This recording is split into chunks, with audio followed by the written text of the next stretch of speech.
I use them for my glasses. Yeah. See, Bill, we had that discussion. I can't tell how dirty this one is. Glasses. Yeah. One of the two. Did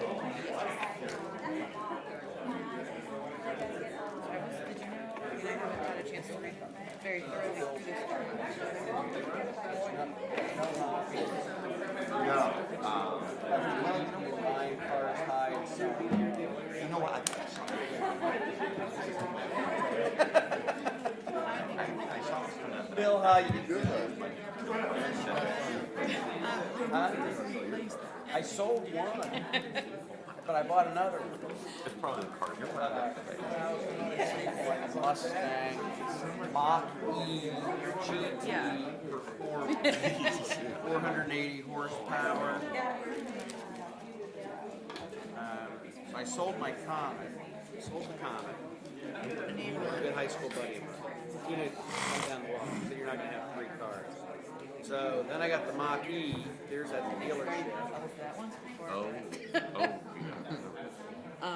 It's not, well, this guy, Oh, I thought you just said that. yeah, 100% electric. I get a $7,500 rebate.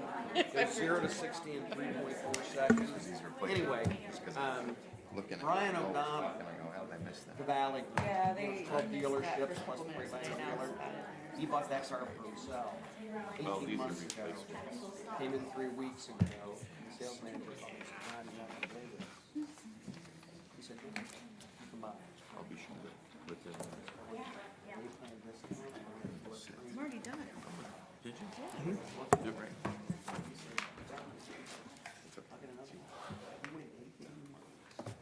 Yeah, and then we'll have a handful of kids. It's a rocket ship now. Boys Oh, 225. I haven't heard anybody talk. I had a eco mode. and here tonight. Okay, now, everybody who has signed up to speak, Gallop, Giddy, I just and want to make Ride. sure you have to be It's a undriveable. citizen or business owner for the legislation part of it, okay? So if anybody hasn't signed up on this sheet, you need to. And then for the miscellaneous topic, it's this sheet,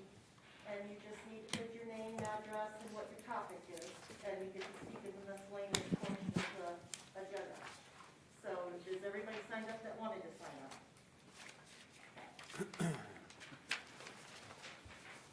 Thank you.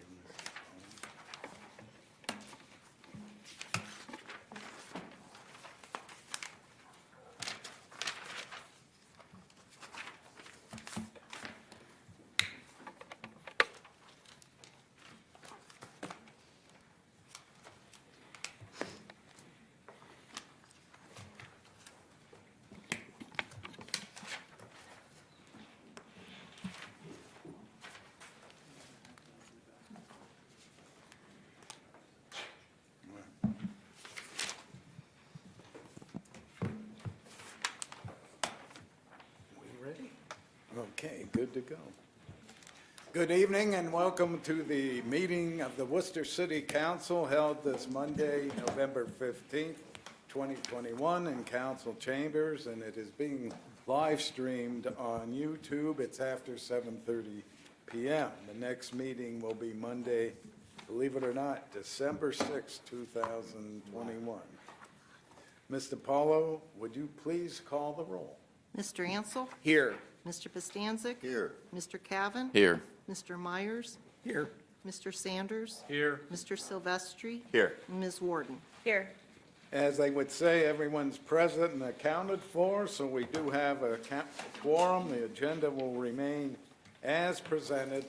And at this time, I'd ask you to stand and join the members of City Council in reciting the Pledge of Allegiance.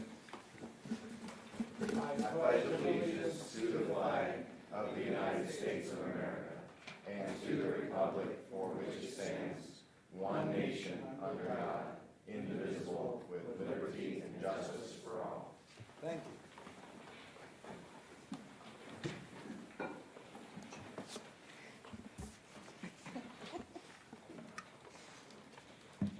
At this time, I would look for a motion for the approval of the minutes of the council meeting held November 1st, 2021. So moved. Motion to approve by Mr. Ansel. Is there a second? Second. Second by Mr. Silvestri. All in favor, please say aye. Aye. Those opposed, nay. Then the meeting minutes of November 1st, 2021 have passed.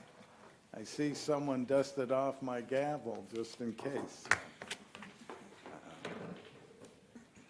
That's in reference to last meeting.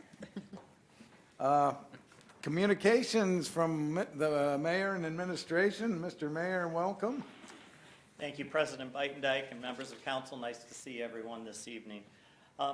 Start off by saying congratulations and best wishes to the winners of the most current election, Jen Warden, Scott Myers, Bob Reynolds, and Barb Knappich. We look forward to working with them and the rest of you as we move our city forward here in the future. The administration presented its proposed 2022 balanced budget for our city with this week's city council packet, and council's finance committee held its first review at a committee meeting this evening. Mr. Ansel will present his comments on this in his committee report, so I will not steal that thunder there, Mr. Ansel. I will briefly state that the proposed 2022 budget contains projected general fund revenues and carryover of $43.4 million and appropriations of $29.5 million, leaving a balance of $13.8 million of carryover into the 2023 year. Projected capital improvement funds and revenues carryover of fund and revenues and carryover of $7 million and appropriations of $6.99 million, leaving a balance of $19,000 carryover into the 2023 year. And projected enterprise fund, water, wastewater, hospital, and a number of funds in there. Revenues and carryover of $314.1 million and appropriations of $203.6 million, leaving a balance of $110.3 million of carryover into the 2023 year. Our thanks go to many in the city environment of employees who work hard to put this budget together. It starts with our management team, who really are the experts within their own respective worlds. They take the initial charge into a budget, and then it gets into our hierarchy of our directors and managers working together to sort of hone it down into a final document, and then it comes to City Council with that input for your review and approval. So it's a big process, but we've had many years of doing it, and Andre Doherty is to be congratulated and his whole finance team for doing such an excellent job of putting the whole document together. The proposed budget does contain recommended growth in our city structure of 4 positions, which are PPM, or our Public Property Maintenance Division, 1 trade person for traffic control, and 1 parks/urban forestry position. Our distribution and collections of 1 utility operator trainee, and our administration, 1 deputy director of administration. This is sort of a rare thing because we don't usually have a lot of growth and haven't over the years, but we are starting to feel the crunch of extra workload and really need some extra bodies to help make that happen. The administration has begun our negotiations with our collective bargaining teams in all of our police, fire, and Worcester Employee Association units. Things are moving forward, and we appreciate the input and conversations that each group has brought to the meetings. All current contracts are up by the end of this year.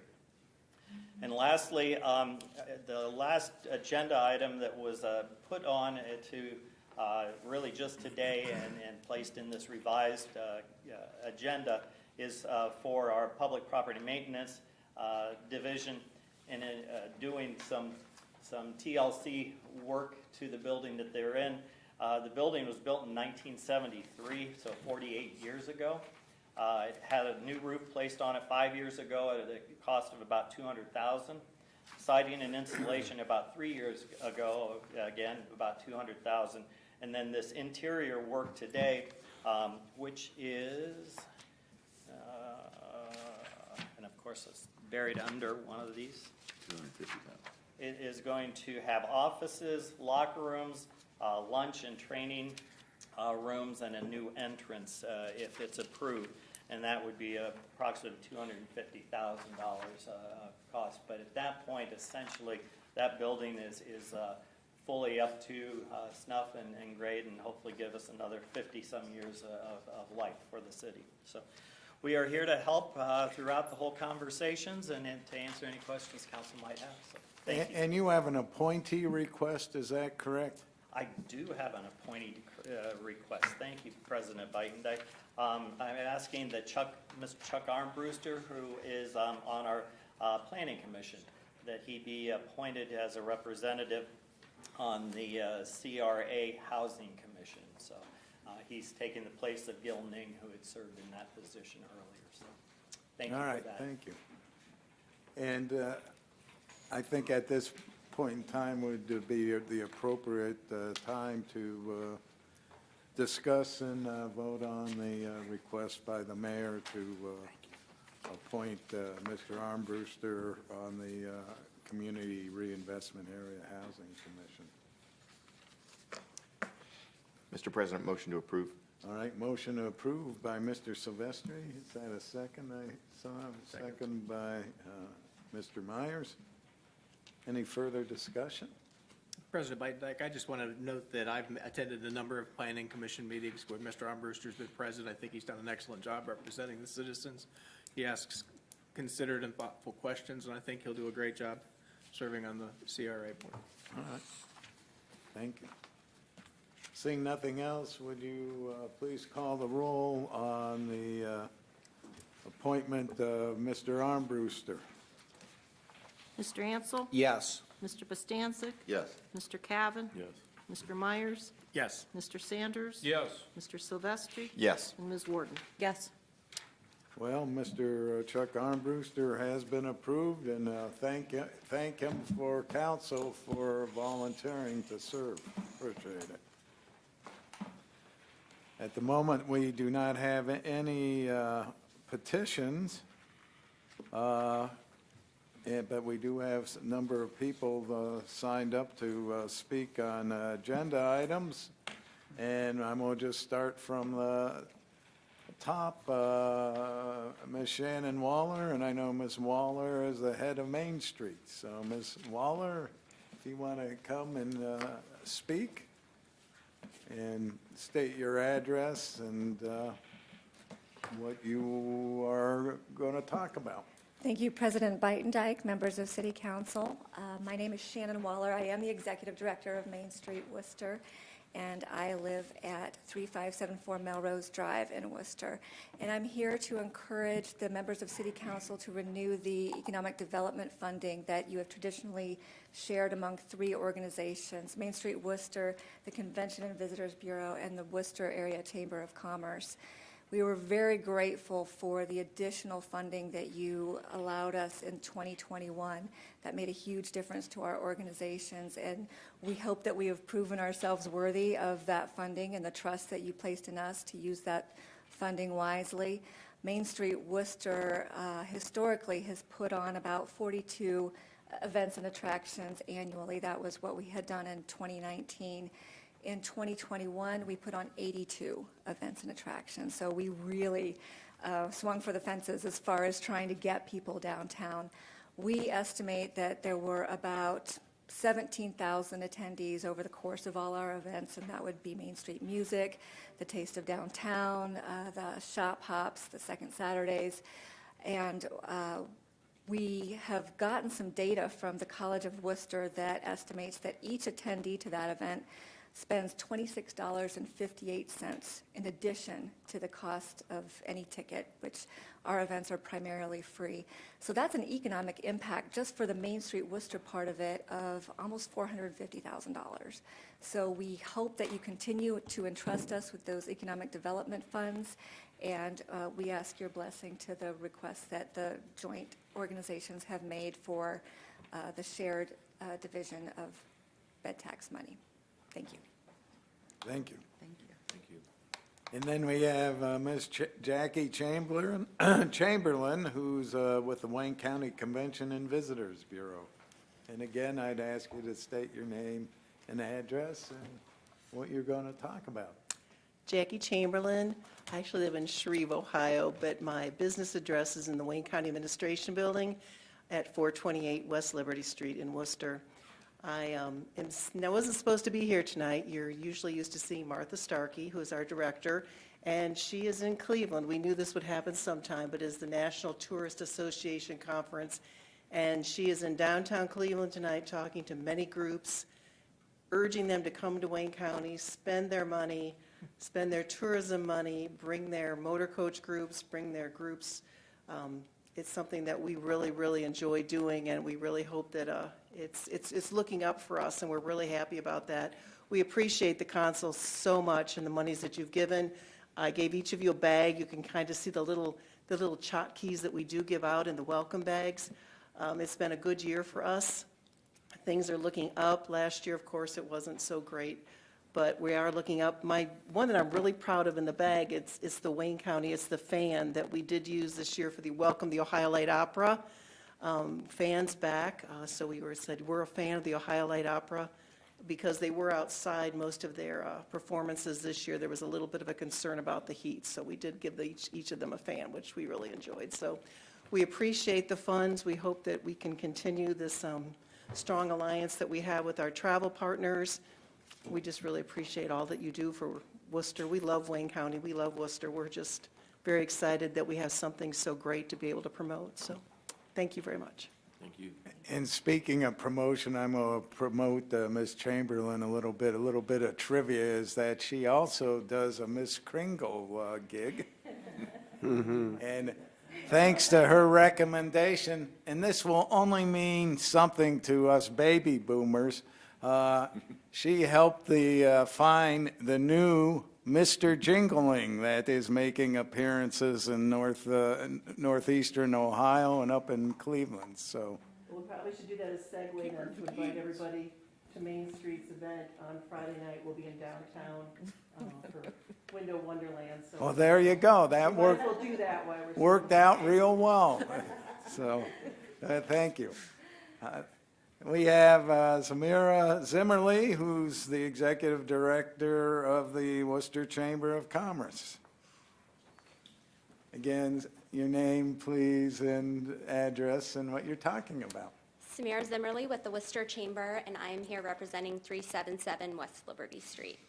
So first, I just want to thank all of you and echo a lot of what the other two have said. We've really appreciated the extra support that you gave us in 2021. It proved to be another challenging year, but we were really excited to be able to get some things back to normal. We were one of the first groups to put on a large event with the Wayne County Home and Garden Show, and although it was only half capacity, it was nice to just be able to bring some of those things back. Since then, we are back to our full programming. We've re-kicked off Leadership Worcester, which has been really nice to get that program up and running. Our membership has grown tremendously this year, so I think that that's a testament to the services that we've offered. While we weren't able to offer a lot of the normal events, we kind of shifted to trying to be more of a resource to our business community, and I think that that has really shown through. And, you know, just being a part of this community, we were named the National Chamber of the Year this year, and I think that a big part of that is, you know, just the community that we live in and the support that we show one another. So I'm happy to answer any questions that you would have and really appreciate your continued support. And most importantly, the Wiener Dog Race came out. We did have 80 Wiener dogs at Worcester Fest this year. Yeah, the Dachshunds must have their own little website to post. Yes. There was a lot of Dachshunds. There sure was. Thank you. Thank you, Ms. Zimmerly. Beth Beatty? Oh, sorry. Beth and Leslie are going to be speaking on the transportation, and I'll present first, and then if that's okay. All right. On the agenda. We're going to be her backup. They're going to defer. Oh, you're going to wait until? Yeah, they're part of my, Look good. Okay. I just didn't want, they signed up, I didn't want to give them short shrift, and I also see Ms. Bowes hiding behind you, and her name on here. And the last to speak that is signed up is then Desiree Weber.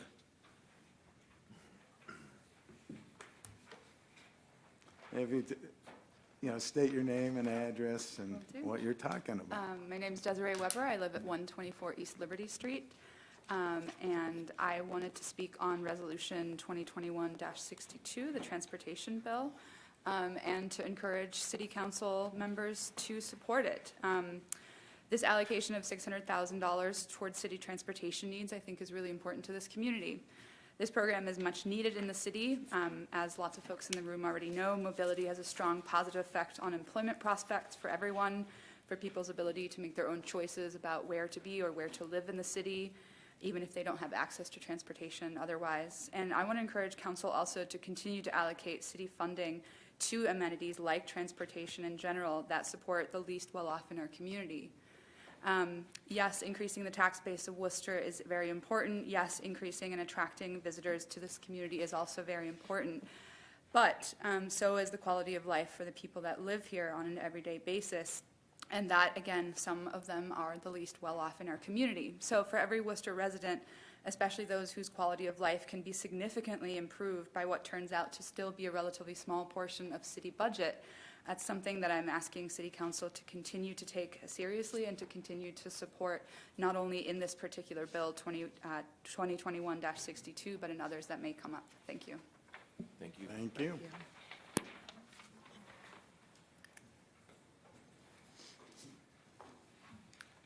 Mr. Ansel, you had a Finance Committee meeting. You want to give a report? Yes, we had our first work session for the 2022 capital appropriation budget. We had a full crowd and representatives from the Finance Committee. Thank you all for attending, council members and the administration and respective staffs. It was a very thorough summary, reviewing the narrative, the rationalization plan, how we finished, how we're anticipating to finish this year, and looking at next year's projections.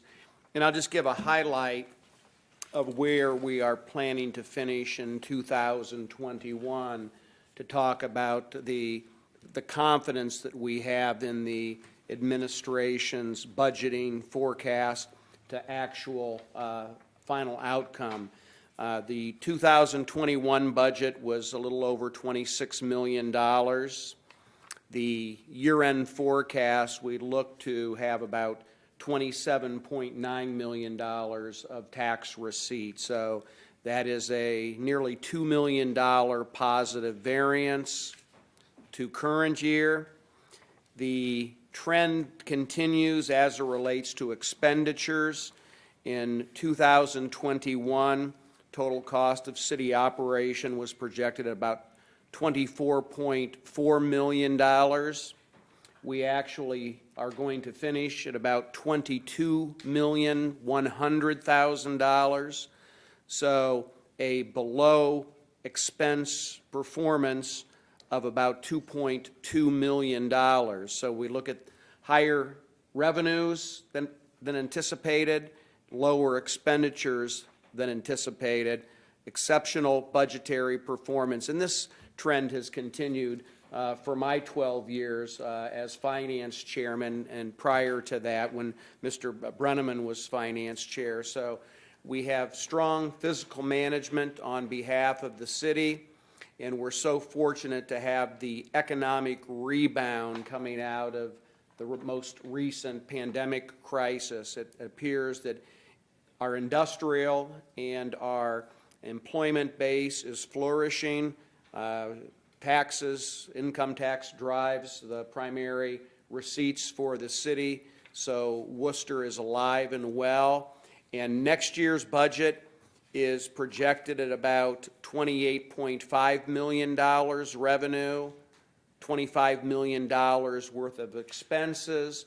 The carryover funds go toward infrastructure improvement that are going to be heavy investments as the city continues to invest those funds for our streets, our safety services, our wastewater and water processing. So the investments are being managed very well, very effectively, and the financial status of the city of Worcester is very positive and very strong.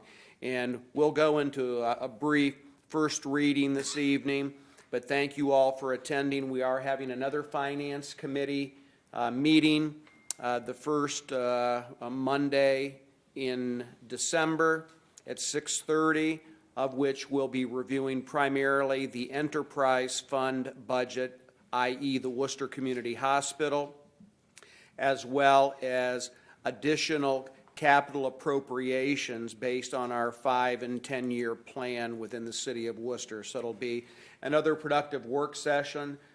Thank you, administration and finance, for the detail, the thoroughness, to allow us to have the proper visibility to make those decisions in the upcoming year. So congratulations, thank you again, and look forward to another productive session in a couple weeks. That's all I have, Mr. President. Thank you for that summary, and I must commend the city and the council for our attention to budgetary matters, because we're going to go out of 2021 with approximately half a year's worth of funds. And I don't know if you've followed other communities. Some communities by the end of 2020 were on the ropes financially. So we came through a tough period in good shape and have started strong here in 2021. So congratulations to everyone involved. We have no unfinished business. We'll go right into new business, and the first reading will be a resolution number 2021-62. It'll be presented by Mr. Myers. It's slated for 3 readings, and before I get to you, Mr. Myers, I will ask Mr. Paulo to please read the title. Resolution number 2021-62. A resolution authorizing the Director of Administration to contract with Community Action of Wayne Medina Counties for the provision of transportation services for qualified participants and allowing for immediate enactment. Mr. Myers, the floor is yours, and I understand you probably will defer to some folks. I brought guest speakers, yeah. Yes. Yeah. I just want to note that this has been an incredibly successful program in my 8 years on council. It started out a pretty meager program with, as was sometimes pointed out by President Byton-Dyke and former Councilman Albright, that the taxi service back then was not in the best of condition and left a little bit to desire as far as the quality of the service. We've now come full circle, and we've got an excellent program running in our community. And I'm going to introduce Ashley Hirschberger, who is a big part of that, to talk about the successes and where we are with the numbers. And then there are a couple other folks that are going to speak as well. So, All right, thank you, Mr. Myers. I really always enjoy presenting this piece. It's a really great program in our community, and with us over here we have Leslie Baus, the Wayne County Mobility Manager for the last, how many years? 6 years. Beth Beatty is a citizen who uses our program and is also one of the stars of the Worcester Transportation Program video that a Citizens Advisory Council has put together, which I will send you the link of if you haven't seen it already. It's a wonderful video put together about how to use our transportation program. And then we have Melissa Pierce, who is CEO, is that the correct term, of Community Action. And I did just want to say these three women have been amazing for this program in our community, and the things they've done to just really rejuvenate and bring to life our transportation program. There's still room for improvement, we all know that, but they've just been instrumental. Leslie and Melissa are moving on to bigger and better things, and I did just want to also highlight Beth for a lot of the walking audits she's been doing for our community lately, really checking out our sidewalks and seeing what improvements can be made for visually impaired residents as well. So I think that's something that gets lost in this program, but that is also an important piece of it as well. So I'm just going to go over a few of the program highlights for you, and then I'm going to pass the mic off to Leslie and Beth to give a few, some more information on the program as well. So as a lot of people in the room know, and some of you don't, the transportation program impacts a variety of citizens. That includes elderly, disabled, our community's veterans and active military, as well as those who income qualify. We work hand in hand with social service agencies like the Counseling Center, Community Action, Goodwill, 180, and the Viola Startzman Clinic, who purchase and distribute passes to their clients. There's also wheelchair accessible transportation available, which is something in 2016 was not anywhere in our city.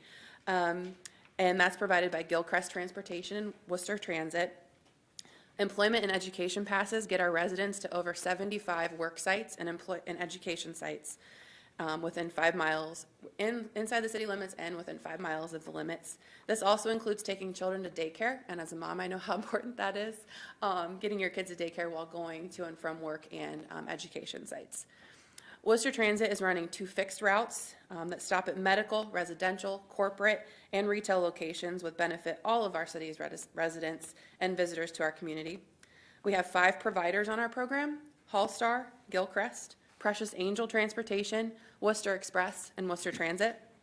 These providers have utilized grant funding available through our program to get their vehicles up to code and getting drivers and vehicles licensed. Something that was new this year was training was provided that included passenger assistance, safety and security, defensive driving, first aid and CPR, and emergency and evacuation procedures. As was last year, proxy riders were allowed to use passes to get food and prescriptions for those enrolled in the program who were high risk for contracting COVID-19. For those without a proxy, providers were also able to pick up the food and prescriptions for pass holders at locations such as the Worcester Hope Center. Some comparable data for you. Renewals were suspended in 2020, and so we saw some new members, but there may have been some members who came off that program for various reasons. So our numbers are a little bit lower this year. There was an audit done on the active members. So right now we have 716 active participants on the program. What's really neat to see is that I know in 2019 we really saw the program take off, and that was evident in March and February, or January, February, March of 2020. And then COVID happened, and we saw a significant decline. If we're comparably looking at numbers from 2019, October 31st of 2019, 66,721 rides were provided to our citizens. As of October 31st of 2021, 65,117 rides were provided. So we are gradually making our way back into the numbers we were looking at in 2019, and these three women over here are a huge testament to that, of how they've been creative and figured out ways to get our citizens the places they need to be and the things that they need to them. So with that, if you have any questions for me, I'm open to that, or I can have Leslie and Beth come up.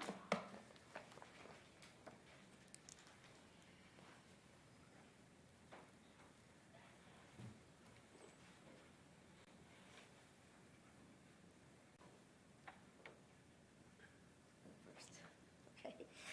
Hello, I'm Beth Beatty. I live at 4400 Melrose Drive. You all remember me from crying like a baby last year. I'm going to do it again. I'm very passionate about this program. I put my heart and soul into it. I've lived up here for 4 years. I moved to the city because I needed public transportation when, because of my vision, I was no longer able to drive. I kind of got thrown into the system for a medical reason, and now I'm in it because I've taken it on as such a passion. As chairperson of the Citizens Transportation Advisory Committee, I'm out every day doing something with our city, with people who have the needs of transportation also. I ride the bus. I use every taxi system. And I take every one of those needs home with me and personally find a way to provide anything these people need, because I can feel their needs because I have the same kind of needs. So I'm here in support of the Worcester Transportation Program to ask for your continued support and provisions for it. I can't tell you enough what it means to our residents and what great need it is, and how, when she said quality of life, I don't know where I'd be without it. I count on it for just about everything but getting to church. I get a personal ride to church, but shopping, just my banking. I volunteer people to people, so I get down there every week. I do a lot of service work for the city and other organizations, so I'm just here in support of it. Thank you for considering keeping the program going. It's a good thing. Thank you. Thank you. Hello, I'm Leslie Baus. I'm the former Wayne County Mobility Coordinator, but I'm also a citizen here. I live at 1738 Normandy Drive. And I just want to say thank you for all the support for this program you've shown in the past. As Beth has said, it's made quite a difference. Where I live, the end of town, the west end over there by Westview Manor, prior to having the bus there, it was really a challenge for people to get around town. And I must say that every day when I drive past the bus stop at Mindy Lane and Normandy, and at Mindy Lane and down by Mechanicsburg, and I see people there, I am busting with pride because I'm seeing people who are using this to get to work, to get to school. I know there's one lady there who is deaf and actually from another country, and this bus system means everything for her to be able to get around, to do the things that she needs to do to have a quality of life. And so, you know, just having this means a lot. I know when I talk to people, they have said that it's a godsend, especially in 2020 when we were able to get food to people who could not get out. They said they don't know what they would have done without this. So, you know, it's a good investment. I have read that for every $1 you invest in transportation, you get a $4 return in economic impact. So I'm hoping that we see that. I'm sure we do, just for the fact that we have people who are getting to work and going to Walmart. I processed the sheets for the rides for the transit to Walmart, and you know, they're looking at about 1,800, at least 1,800 rides to them every month. So it's definitely helping our local economy. So thank you, and I hope you continue supporting this program. Thank you. Thanks, Leslie. Did any councilman have any questions for any of the speakers or about the program in general? I'd just like to thank Ms. Beatty and Ms. Bass for giving their sort of personal anecdotes about the program. I think that helps add a perspective that when we're looking at numbers and budgets and numbers of rides, I think it's also helpful to hear personal stories about how this impacts members in our community. So thank you. Thank you. If there are no further questions or comments, I think this is an excellent program. We've all been through this for the last number of years. It hasn't changed significantly other than it's been continued to be successful and grow. I'm going to ask that we suspend the rules this evening and move this to third and final reading. Okay, a motion by Mr. Myers to suspend the rules. Is there a second? Second. Heard Mr. Cavan first, seconded by Mr. Cavan. Would you please call the roll on the suspension of the rules? Bostancic? Yes. Myers? Yes. Sanders? Yes. Silvestri? Yes. Warden? Yes. Ansel? Yes. And Cavan. Yes. The rules have been suspended. Mr. Myers? Motion to adopt resolution 2021-62. Motion to adopt by Mr. Myers. Is there a second? I'll second. Second by Mr. Bostancic. Any further discussion? Seeing none, would you please call the roll on the motion to adopt? Bostancic? Yes. Myers? Yes. Sanders? Yes. Silvestri? Yes. Warden? Yes. Ansel? Yes. And Cavan. Yes. Resolution number 2021-62 passes, and I will say, Ms. Beatty, it's citizens like you that make Worcester a wonderful place to live, and thank you for your volunteerism and your passion for this program and the good work you do for the city at large. So we could use more people like you. Thank you.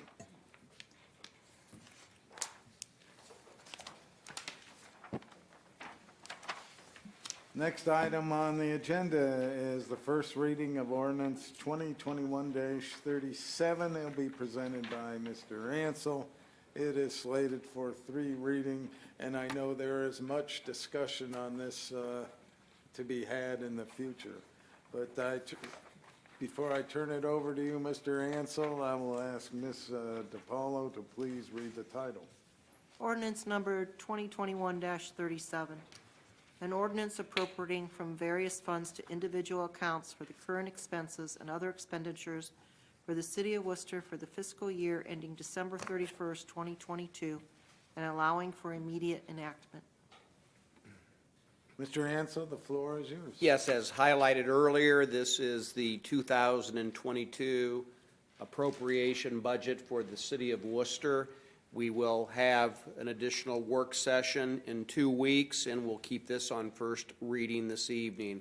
If council has any specific questions, I would ask that you forward those to Mr. Dordia, Mr. Montgomery, and the mayor, and copy council so we can see any questions that might arise so we can maintain the efficiency of our upcoming meeting. Thank you. All right, we will consider ordinance number 2021-37 as having its first reading. That brings us to resolution number 2021-63. It too will be presented by Mr. Ansel, and like the previous one, it is slated for 3 readings. But as in the last ordinance reading, I need Ms. DiPaolo, if she would be so kind to read the title of this resolution. Resolution number 2021-63. A resolution authorizing agreements with various applicants for the use of economic development monies. Mr. Ansel, the floor is yours, sir. Yes, first and foremost, I want to thank the representatives this evening of the joint request for bed tax allocation. We have a marvelous track record of one request versus a free-for-all for the available monies. As you're all aware, we receive bed tax receipts from all of our inns in the Worcester area. That money is then held and then in those drivers of our local tourism economy, as the return on investment is significant, as was highlighted by our guest this evening, but the real dynamics goes into the reward and recognition of the hard work that the entities, whether it be Worcester Chamber, Main Street, or the Wayne County Convention Bureau generates. And it is significant.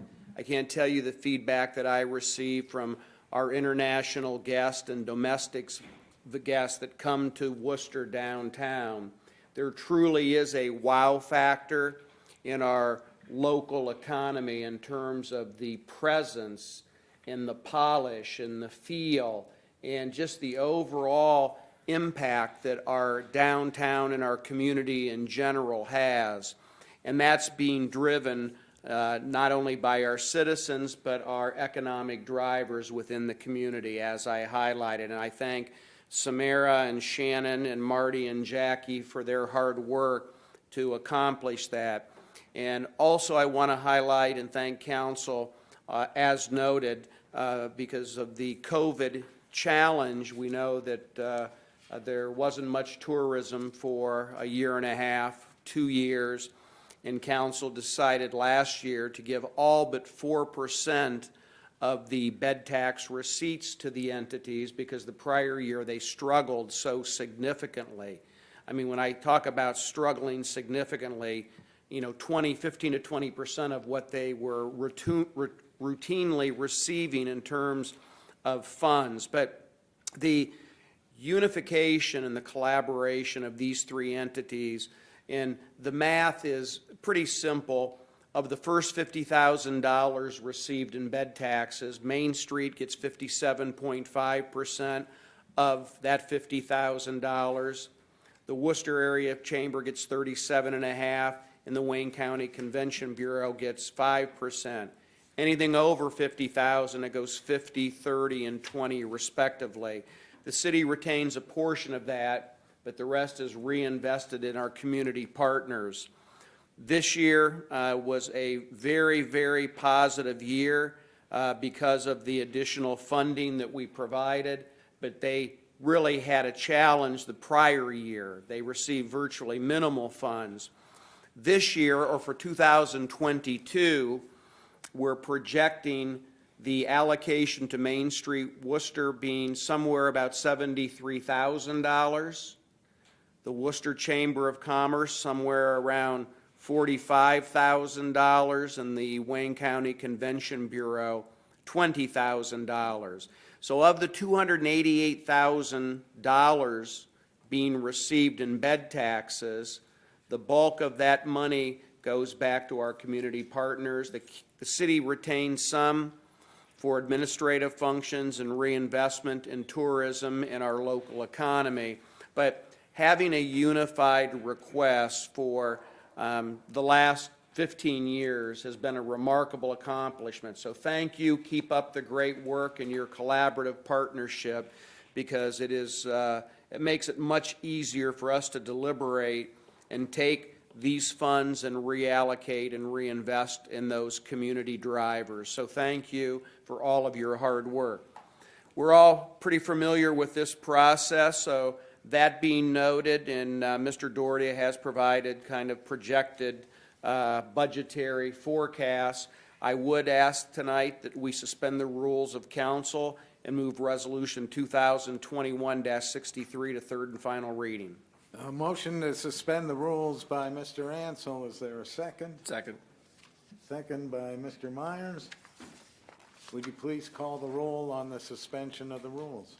Sanders. Yes. Silvestri. Yes. Warden. Yes. Ansel. Yes. Cavan. Yes. Costancic. Yes. And Myers. Yes. Rules have been suspended. Mr. Ansel, I look to you again.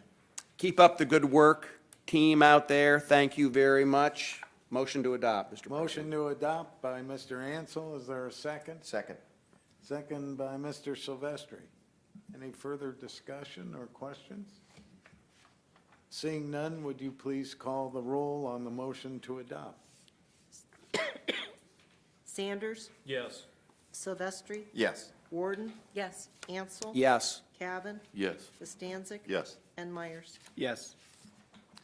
Resolution number 2021-63 passes. Thank you, one and all. Appreciate all the hard work, and because of you, we have a thriving downtown and a thriving economy for tourism, and couldn't have be done without all the efforts you put in.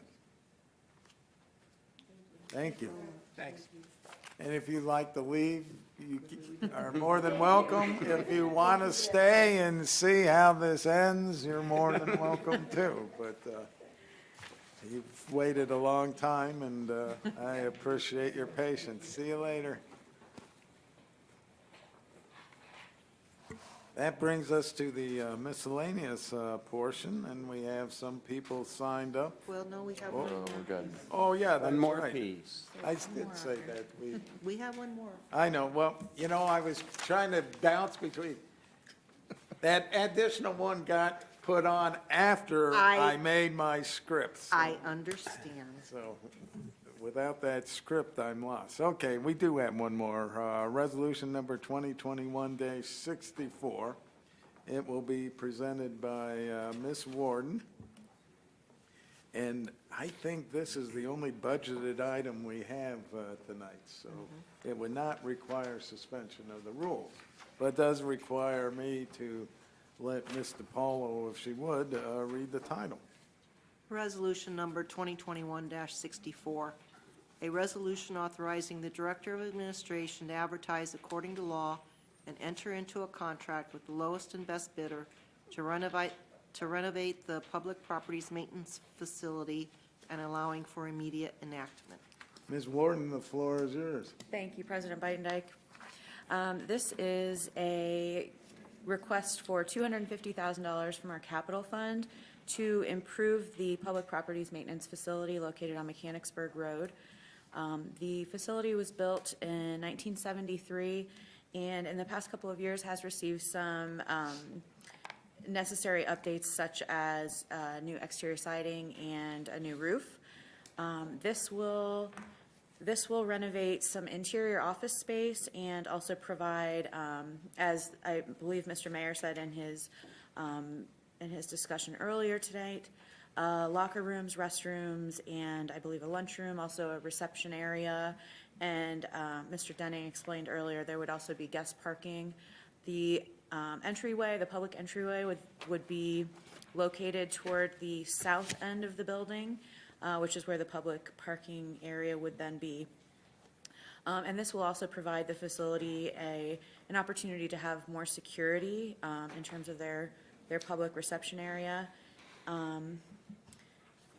Yeah, I think that's pretty much everything. Oh, and I thought that Mr. Denning gave a good point this afternoon when we discussed this. He said that currently there are no female employees on the maintenance team, but would there ever be, she would not have access to a restroom or locker room as all of the males there do. So this will also include the development of a ladies' locker and restroom for the maintenance department, which will be very nice. And this will also update the facility to meet all ADA standards, which is also very important. And temporarily, in case anyone's concerned, temporarily the office folks will be moved to the mezzanine level during construction. And as long as this is approved and there are no major kinks in the supply chain, we hope to be finished with this project by early July. If there are any questions, Mr. Denning has graced us with his presence this evening, but I would move to adopt this measure tonight. Okay, motion to adopt by Ms. Warden. Is there a second? Second. I saw Mr. Cavins and his lips move. Not much came out, but I heard him. He's a quiet. So, seconded by Mr. Cavan. Any questions or comments? We just owe it to the city to maintain the properties that have been entrusted to us and improve them when necessary, and this absolutely seems necessary to me. Well, I just want to point out that I think Mr. Denning's taking a page out of Chief Saley's book, where he first gets a vehicle, big-ticket vehicle, and then he hits you up with improvements to existing buildings. Oh, if you give him, Very clever there, Mr. Denning. if you give a mouse a cookie, huh? Yeah. Except, we still haven't gotten a ride on the new ladder truck yet, so maybe you can beat him to the punch and invite us to the christening of the new dump truck. Sounds fair. All right, well, you would kind of elevate yourself there if you beat him to the punch. Just, I'm not angry, I'm just saying as the song lyrics go. Mr. Silvestri. Yes, I want to thank Kurt Denning for all the work that he and his team all do together. And I want to thank him for making good use of this space up till now. From my visits with him in the past, I can say that this is a facility in our city that I think the renovations have been long overdue. And if I'm not mistaken, there really is no public entranceway, because I remember it felt kind of awkward just walking in there. You feel like you're in the middle of the garage area, and there really is no way for the public to, interact and approach the facility. So I'm looking forward to what that looks like and the details of that, but thank you so much for bringing this forward. Anything else? Seeing none, would you please call the roll on the motion to adopt? Silvestri? Yes. Warden? Yes. Ansel? Yes. Cavan? Yes. Costanza? Yes. Myers? Yes. And Sanders. Yes. Resolution number 21-64 passes. Now that brings us to our miscellaneous portion. And we have 4 people have signed up on the signed-up sheet. You will be asked to come to the lectern there and state your name and address, and then you'll have 2 minutes to speak on the topic that you've signed up on. So the first one we'll start with is Penny Mendenhall Stone. Thank you. I'm glad for the opportunity to raise some issues about where I live in Worcester. And I've been on my street for 27 years, and some of my neighbors here are here. It's a street, I live on McKinley Street, 950 McKinley Street. And I work downtown, so I do see all that's happening great for the city downtown. But I'm glad that the tourists did not have to drive up and down McKinley Street this year to get to downtown. It's been an ordeal the whole year. They replaced a water and sewer line on the east side of the street, and the manner in which it was done created more problems.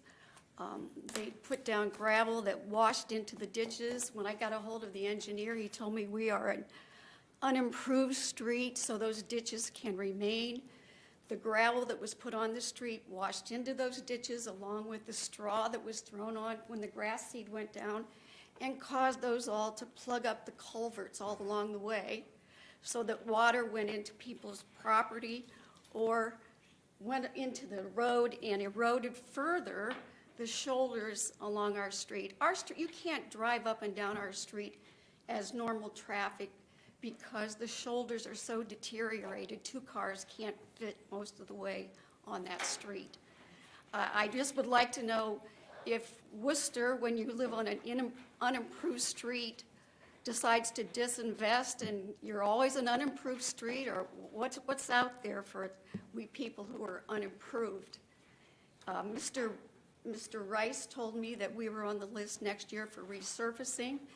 One of the problems that happened was that the work that they did on the east side, my place and 2 other places on the street, we were contacted by the utility company that there was a gas leak. Now, I'm told that the gas line is supposed to be replaced on this side before we have a chance to be resurfaced. But when I talked to the people that were working in the street, the gas company, they said this city would be way better off to get this done rather than have these emergency situations happen. They were there one day from 8:30 in the morning until 1 o'clock. The next day in front of my house, they were there from 8:30 until 3:30 in the morning working to assure that this wasn't a critical situation for us on our street. I don't know how the rest of the city works, but we are residents here, and we're not happy with the way things are, and we need some information about when this is going to get taken care of appropriately and how we can possibly become, we did, in the letter we received, the city did respond to all of us who signed a petition. I sent a petition to Mr. Rice and Mr. Kobarczyk. And they did tell us that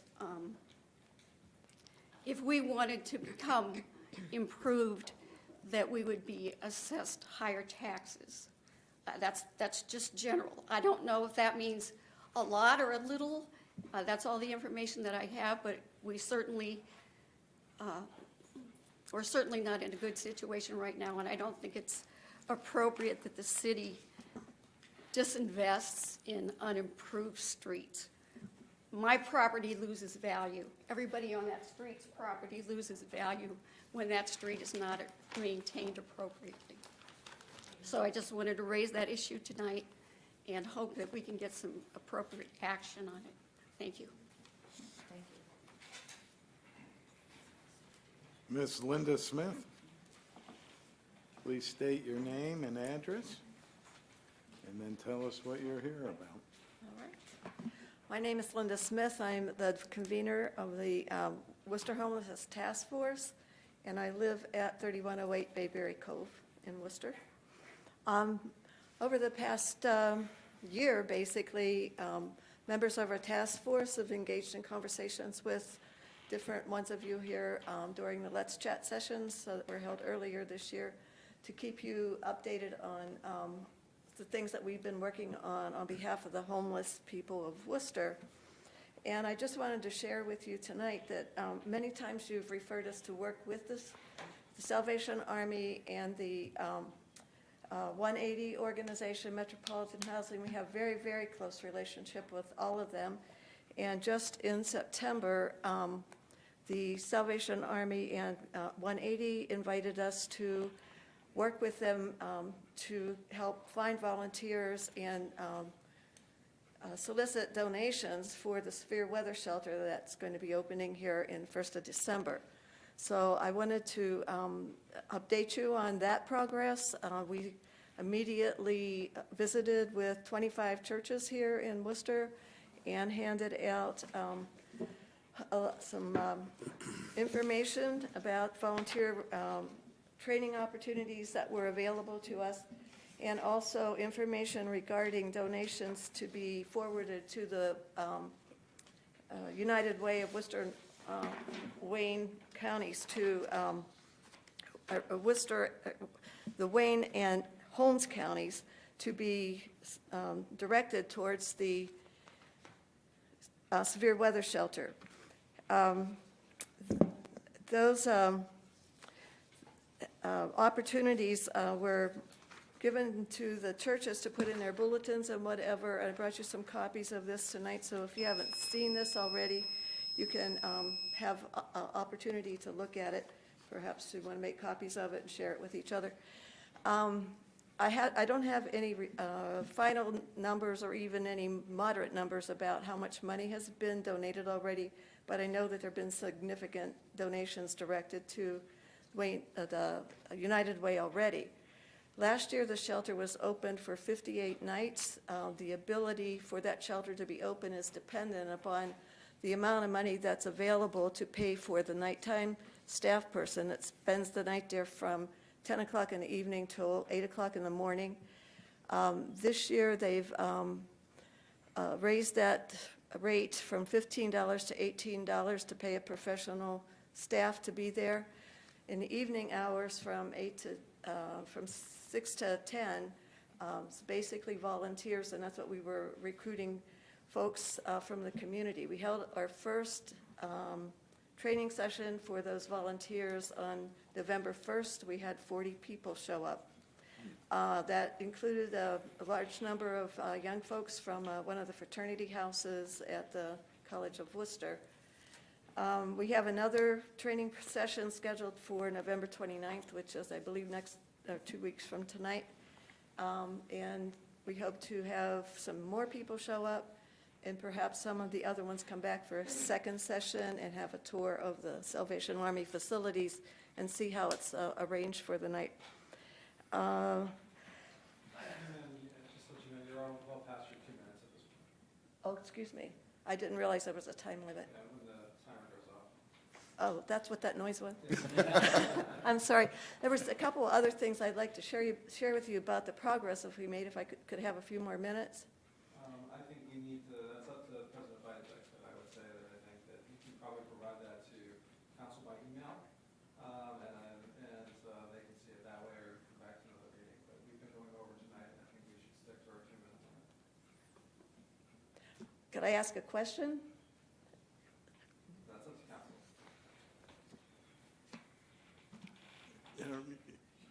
As it states, this is not a, back and forth. We just want to hear what your comments are. Okay, I'm happy with that. Thank you. Just wanted to share what's happening. Thank you. And Thank you. to participate with us. Julia Gertis, if you would state your name and address and tell us what you're talking about. Hello, my name is Julia Gertis, and I live at 1189 Bell Avenue. I'm here tonight to speak in support of the Worcester Racial Justice Coalition's suggested policy changes regarding no-knock warrants and chokeholds, as well as greater data transparency on the use of force with regards to demographics. The Worcester Racial Justice Coalition is advocating for a complete ban of chokeholds and no-knock warrants to be used by law enforcement officers. It's a great risk to citizens and police officers. And as for data transparency, there isn't enough transparency regarding data regarding gender, race, in the use of force by law enforcement. Thank you. Thank you. And last individual is Robert Dunn. Again, state your name and address and tell us what you're here about. My name is Robert Dunn. I live at 668 McKinley Street, and I'm also here kind of about the conditions of the road on McKinley. My problems are the culverts are plugged. Well, I've already spent $220 to have them come and try and open my drains. Roto-Rooter said we need to get the city to come down with a hydro flush truck and a vac truck, so when they clean the dirt out, they can vac it up. Otherwise, we're going to keep getting flooding, and it's going to keep eroding under the street.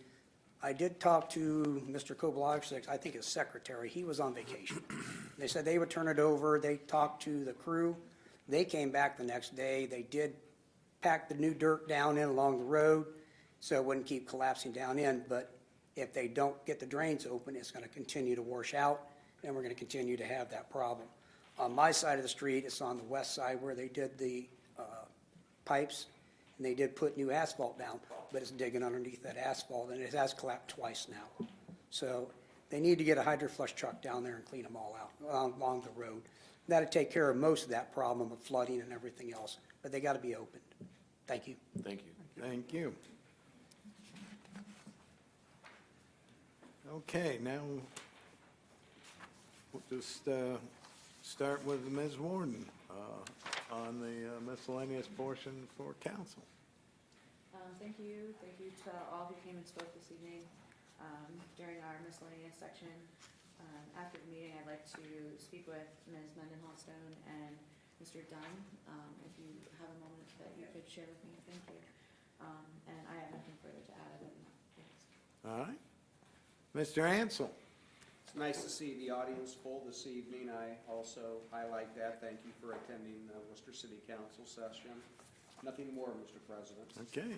Mr. Cavan. Yes, I would echo that sentiment. Thank you, folks, for showing up, and I don't have anything else to add this evening as well. Mr. Bostancic. Nothing more at this time. Mr. Myers. Thank you, President Beitendijk. I want to thank Ashley Hirschberger, Leslie Baus, for all the work they've put in over the last 6 years or so on the transportation program. and the success that that's been. I also want to thank the folks from Main Street, the Visitors Bureau and the Chamber for the investment they make in our tourism. And my opinion, I guess, and I would advocate for, at some point in the future, we consider that allocating all of the bed tax fund. It seems like that return on investment for the funds we do give them proves out to be very, very successful. And I would say that it wouldn't be bad to consider investing the entire bed tax fund, which is only an insignificant part of our $28 million budget, but it seems like it would help those three organizations immensely. Thank you. Mr. Sanders? Based on everything that's already been said, I have nothing to add. And Mr. Sylvester? I do want to just briefly thank all those who came to tonight's meeting. I want to thank the city administration. I know there were extra members of the city administration that came to be present for the budget discussions as they kicked off.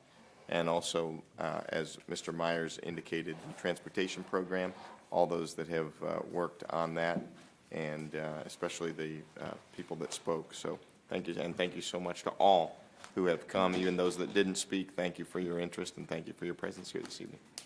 That's all I have. Motion to adjourn, Mr. President. Mr. Ansel, moving to adjourn, second by Mr. Myers. All in favor, say aye. Aye. We're adjourned.